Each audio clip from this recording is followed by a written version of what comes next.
Like, I can't keep sitting in America watching Black people lose their lives, and people think that it's only people who must have done something to make them, get this egregious racist treatment towards them. And that's just simply not the truth or the case in America.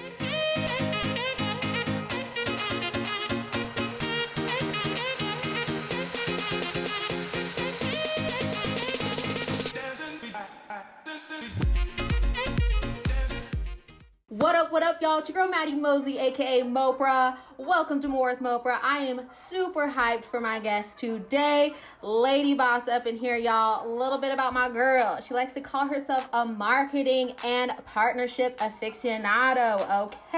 Okay. Before homegirl graduated college, she was working NBA games, music award shows, political campaigns. Girl is on top of her stuff, okay? She also recently worked with Bleacher Report and recently resigned from Slam Magazine. We will get more into that in just a little bit. UNLV alum, played a little college ball for a minute. And my favorite thing about her is probably that she is a social activist, and that's why I want to bring her on today, because I feel like homegirl has some important things to say. So please welcome my girl, Isis Haywood. Yeah. That was like the best intro I've ever gotten, ever. Seriously. Thank you. You're welcome. Your life speaks for itself, okay? Thank you for coming on More with Moprah, girl. We are hyped.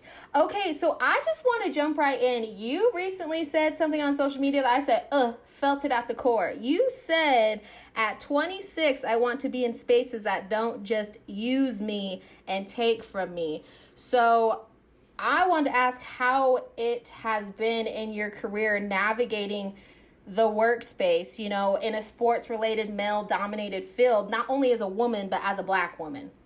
Yeah, I think I started off in my career, and I just recently broke this mindset, but for the beginning of my career, and I've been, to your point, working this stuff since I was like 19, 20, like when I was in college. But I started off always being like very grateful to be there. I was like, I'm so grateful for the opportunity. Like, thank you so much for like allowing poor little old me to have this opportunity. But like, really, I was actually like deserving to be there the entire time. Like, I had the accolades to be there. I had the experience to be there, and I'm actually contributing in a big way.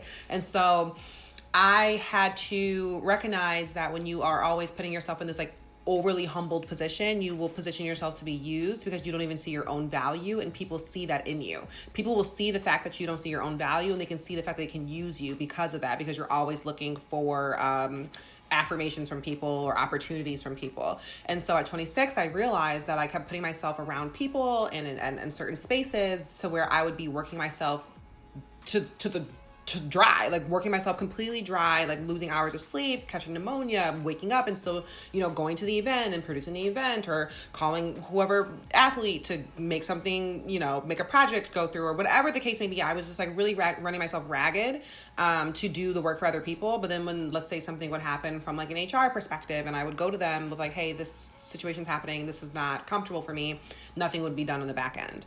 So it's like I'm sitting here pouring myself into this opportunity because I'm just so grateful to be here. But then now when I need you, you're not there. And that same thing goes for friends or friends in this industry or this or that. It's just like I had to really realize that like I'm no longer willing or wanting to do that type of thing anymore. I think Black women, we all know that we're underpaid in the first place, so technically you're still being used. You get what I'm saying? So like that's not a healthy relationship, because now you're pouring in your job description, but then because you're the only person who looks like you there, you're going to go above and beyond because you have this imposter syndrome, thinking that you don't belong to be there, and now you're getting paid less than everybody else. So how is that a situation that suits you? How is that a situation that's healthy for you? How are you not being used right now?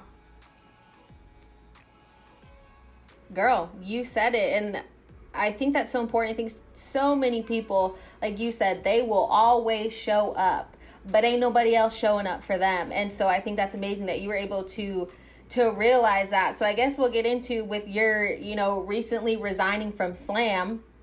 I'm assuming it has to do with, everything that you just threw down. Yeah, I mean, it's a lot of all of it, really. And I don't want to go in on Slam for anything, but it was more just like in the year of 2020, if your company is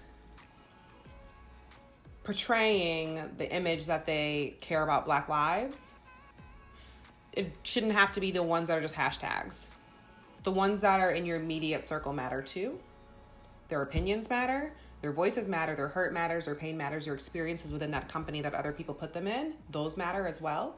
And when you make decisions to negate that person's experience, you're kind of telling them that that person's life doesn't matter. Their experiences don't matter. So you can't go around saying Black lives matter, but you have Black employees at your company that have been surfacing issues with you or surfacing things that need attention, and you're kind of like putting them, to the wayside. Then therefore Black lives don't matter, because that person's life, it matters. Their experiences are real and they're true. Just because they're not on a big global stage does that mean that their life is not as important as the other person who has a hashtag. And so because you're coming behind this big hashtag and this big movement and you're so passionate about this, why are you not passionate about the things that are happening within your own company? I think a lot of companies need to ask themselves that right now.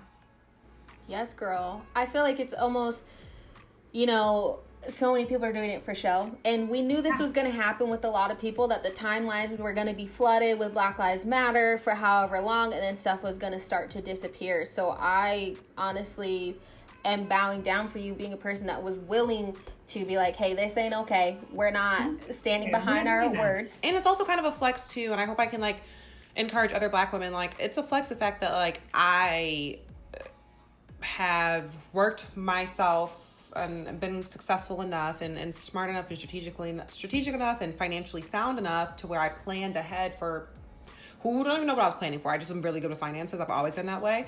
And I was able to, walk away from a job without a new one, because my mental health and my dignity means more. And I prepared myself for that. And I think that's kind of a flex. I think that more Black women need to do that, where it's we don't need to stay in these relationships with people. We don't need to stay in these workplaces or anything.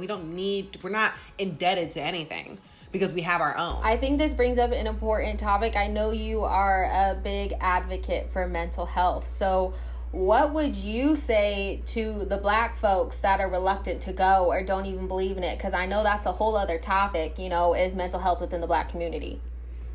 Go talk to your therapist. You're going through life without any protection, and there's a lot of crap that's happening. It's a lot to deal with. There's so many things that are going on that are out of your control, that are things that are happening politically, environmentally, just a lot of those things. And then you have all those other things you went through in your own household, because we all have developmental issues, adolescent developmental issues. Our parents did not have the tools that they needed to be able to raise us properly. They did the best that they absolutely could, but I have this theory that the other generation, they just didn't know, especially Black parents and people of color, because their parents were first generation, or they were slaves, or they were this or that, or they were sharecroppers or whatever. So they didn't have the tools that it took and that they needed to be able to be loving in their household. So now we're carrying all these trauma wounds with us, and we're not addressing them. And then if you carry these trauma wounds, and you end up inflicting more wounds on other people. So it's so important for you to just take a step back and be like, okay, first of all, life is crazy in itself. All these things that are happening around me that I have no control over. Then all these things that happened to me as growing up that I have no control over.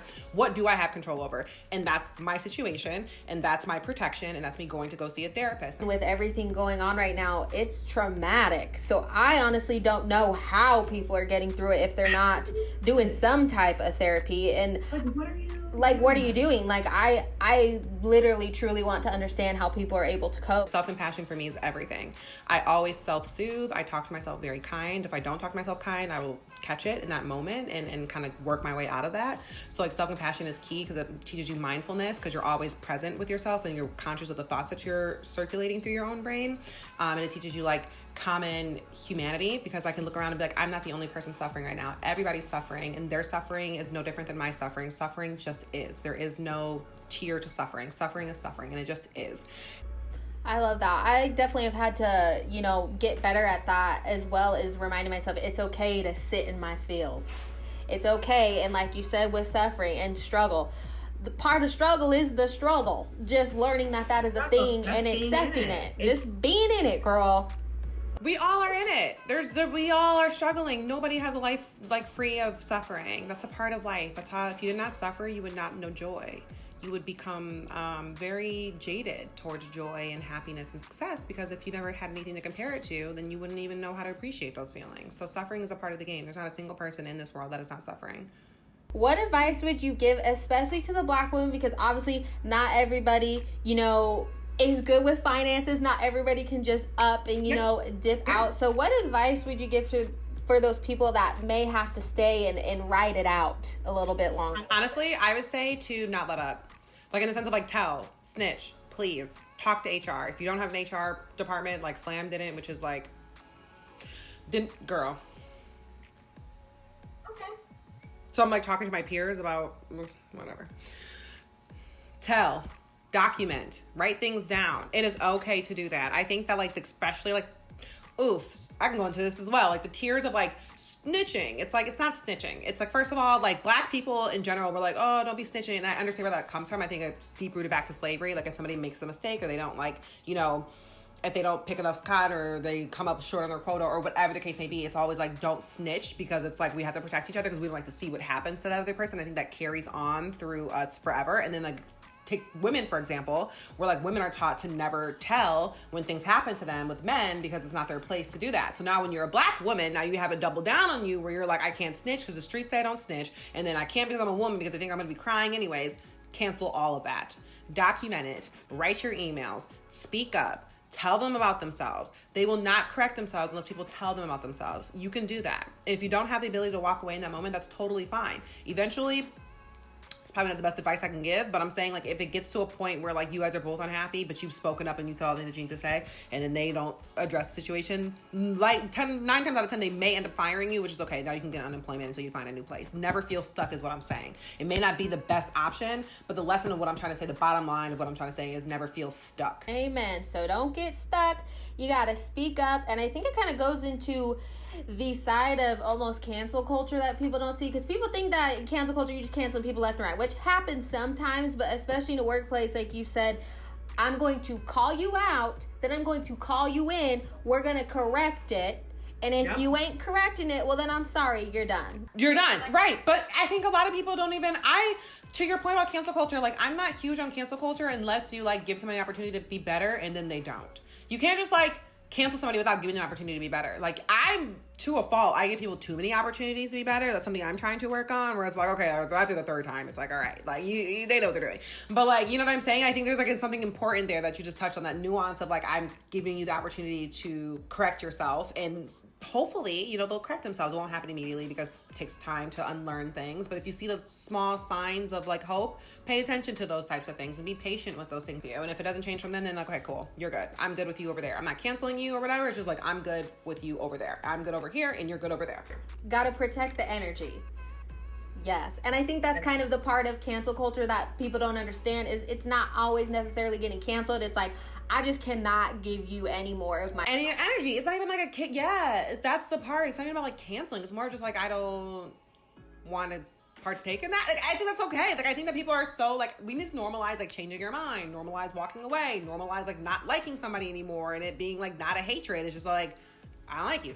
That's okay. Like, it's not a big deal. Like, it's not that deep to be like, I don't, you know, align my views with the things that you said. I don't hate you. I don't want to fight you. I'm not about to slander you. I'm just going to say that like, you're over here as its own entity and this own person, and I'm over here as my own entity and my own being, and like our beings do not blend, and that's fine. There's no beef. They just don't blend. Amen, girl. We need to normalize it. And I think we on a good start, girl. We on a good start, okay? And so, you know, I've kind of had on my mind too, and also want to ask you, you know, the positive side, you know, of the recent work that you did do with Slam, the Black Lives Matter issue. Yeah, I'm so super proud of all that work. I love it. So how was that working on that, but also knowing that you were going to be able to contribute to the piece about your dad? That was awesome. So that whole project for me, I texted my former CEO, and I was just like, hey, we have to do this project. Like, I can't keep sitting in America watching Black people lose their lives, and people think that it's only people who must have done something to make them, you know, get this egregious racist treatment towards them. And that's just simply not the truth or the case in America. It's just simply not. Like, just being a Black person, a person of color, you are susceptible to facing racism. You are susceptible to facing police brutality. I myself have faced police brutality. I've gone to jail, and it was awful. And my dad has faced police brutality when he was in Mississippi, and then he had to face egregious racism. Like, it was like outrageous. Like, the things that happened to him are just like outrageous that he dealt with in the NBA in his earlier career. And I just like, but people don't see those sides of like the Black experience. Like, no matter if you're an entertainer or you're a scholar or you're a person who works at the corner store, it does not matter. To America, you're just a Black person, and that Black person does not matter. And so I really wanted to give opportunity to athletes to share these stories with people, so people can see that like even at the highest level, they still feel the way that anybody would as a Black person. And so like hopefully through their stories, you guys can see that like there's a huge issue happening in America, that there is no way to escape it. There is no such thing as a good enough Black person. There is no such thing as having to end that thought of like if you obtain some type of thing or accolade, then like now you are exempt from ever facing racism. It's just simply not true. And so it was really, really amazing to be able to work on this project. This was like a huge passion project. I mean, I've known a lot of these athletes that I wrote the stories about or got them for the stories about, people in the industry. Like I highlighted Black women who are the executives who are changing the game behind the scenes. And a lot of them are like people that I grew up admiring. Like people like Krista Chen and Michelle Roberts, like those are like people that they know me as a baby. And it was really cool for me to be able to have this position now to come back and say like, I want to honor you in this way because your representation helped me see that I can get here too. It was just really, really an incredible time to like work with all the people that have really influenced my career and influenced my life in such a positive way. And I was able to kind of involve everybody from this very big collective Black experience. Like Stephanie Reddy also, like I just think about all these different people that I just reached out to personally. I'm just like, hey, Black person in sports. I know you and I have had a conversation before, and I know you've told me one time that you've suffered, like come tell your story. And then the other thing I did was that every single time that I did any story or any video or anything, I told them like, please be as candid as possible. We are not here to filter you. This is supposed to be the most unfiltered version of yourself. Like enough is enough. Say exactly what it is that you want to say and how you feel and what you went through, because people need to know, because now is the time. If not now, then never. That's why the cover is It Stops Now. And I think that's just something that I love most about being Black. It don't matter, again, what you said, what we do, what level we on, we see each other, we recognize each other. So like you said, It might have been somebody you had one conversation with, but they know that they're going to show up for the cause. Like that's what we do. We come together. But then like you said, there also is the negative side that with everything going on, it don't matter what platform we have, we are seen as Black to everybody, and they're not going to treat us, in the right way, which we're seeing happen. And I think the thing with that is interesting is that I think people, what I'm starting to realize right now is that like, because I used to think, I was in school thought of like, y'all know what y'all doing. I always thought that. I used to be like, they know what they doing. They know they being rude. Like, they know they being racist. But now I'm starting to realize that like a lot of them really thought that like that was a normal way to be behaving and be acting and to treat people a certain type of way. It was such an unchecked bias that like a lot of white people were treating Black people and talking to Black people and Black women in a certain type of way and not even realizing it. They thought it was like the status quo. Like that was normal for them. Girl, and I think that is just why it's so important that we continue to educate. Because same thing, I've had people too that were like, wait, what? Like asking all these questions, which I love. I'm one of those people, because you know how some people are like, I shouldn't have to answer questions, I don't need to, which I'll answer. Girl, I'm like you. I'm like, okay, I'll answer because that's just who I am. But I get it too if people don't want to educate, because to some degree I agree we shouldn't have to. But no, I think it's like, for me it's not educating, for me it's more airing my grievances. Girl, I'm not educating, I'm airing my grievances. Y'all done ran me ragged these last 26 years. I'm gonna let you know what you did, what your cousin did, what your mama did, your brother did, your auntie did. I'm not educating you, I'm airing my grievances, because this is the only reparations I'm gonna get anytime soon. So I like that. I'm gonna say that from now on, airing the grievances. We ain't educating, we letting y'all know.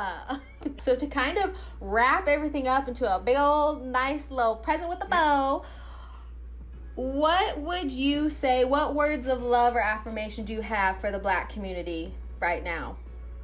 I think that we need to strengthen the link between the different groups of Black people. And that might not be positive or words of affirmation, but I just think that like we are so much stronger when we're connected. And I know that there's a lot of different opposing views and things like that, but when you are the minority, you don't really have room to really argue over those differences, because you're already the minority. And so if you're going to continuously like put other marginalized groups down, then your entire marginalized group will never be able to rise. And if we continue that pattern, we're never going to get to where we need to get. So I just want Black people to realize that like we're so much stronger together, and that there are no differences between the different groups of Black people and the different communities of Black people. We are all Black at the end of the day. So I need like the Black LGBTQ plus people, to stick with the Black women, to stick with Black men, to stick with Black disabled people, to stick with Black seniors. Like, we need to stick together and truly link on a real personal, genuine level and really compassionate level, and like really be there for each other and see each other on a deep human level. There is no difference between any of us. We are all Black at the end of the day, because there's so much like power in each other. And I think that we've been really divisive for a while. We can't afford to do that anymore. Amen, girl. I love that. We need to come together to make some change. And we gonna do it, girl. I'm not worried. Girl, well, this has been fabulous. So one last thing, where can the people follow you, the socials, all that jazz? The socials. So Isis.Chanel on Instagram. On Twitter, it's just Isis Haywood. Isis, ISIS, Haywood, HAYWOOD. LinkedIn. I don't know. Oh, wherever. I'm just kidding. But yeah, Instagram is like where I'm most vocal. Twitter, I'm on there a little bit, but Instagram, I do a lot, so. Awesome. Well, girl, thank you so much. This has been absolutely wonderful. You know I enjoyed it. You know I love you, girl. I love you too. Do you remember how we met? I remember. I was just telling my partner about how we met. I remember the exact moment where we met. You were so adorable. It was like really, really cute. I met you with your friends, and it was at NABJ, and yours were students still, and yeah. But you like stood out for something about you, and I was like, oh, I like, yeah. And I was like, let's just, yeah. So I still remember that day very, very well, so. Thank you so much. You are just lovely, and I'm so excited to see everything that you do. So everybody go follow my girl Isis. She is the bomb. Thank you for tuning in to More with Moprah. And to end, as always, I love y'all. We out.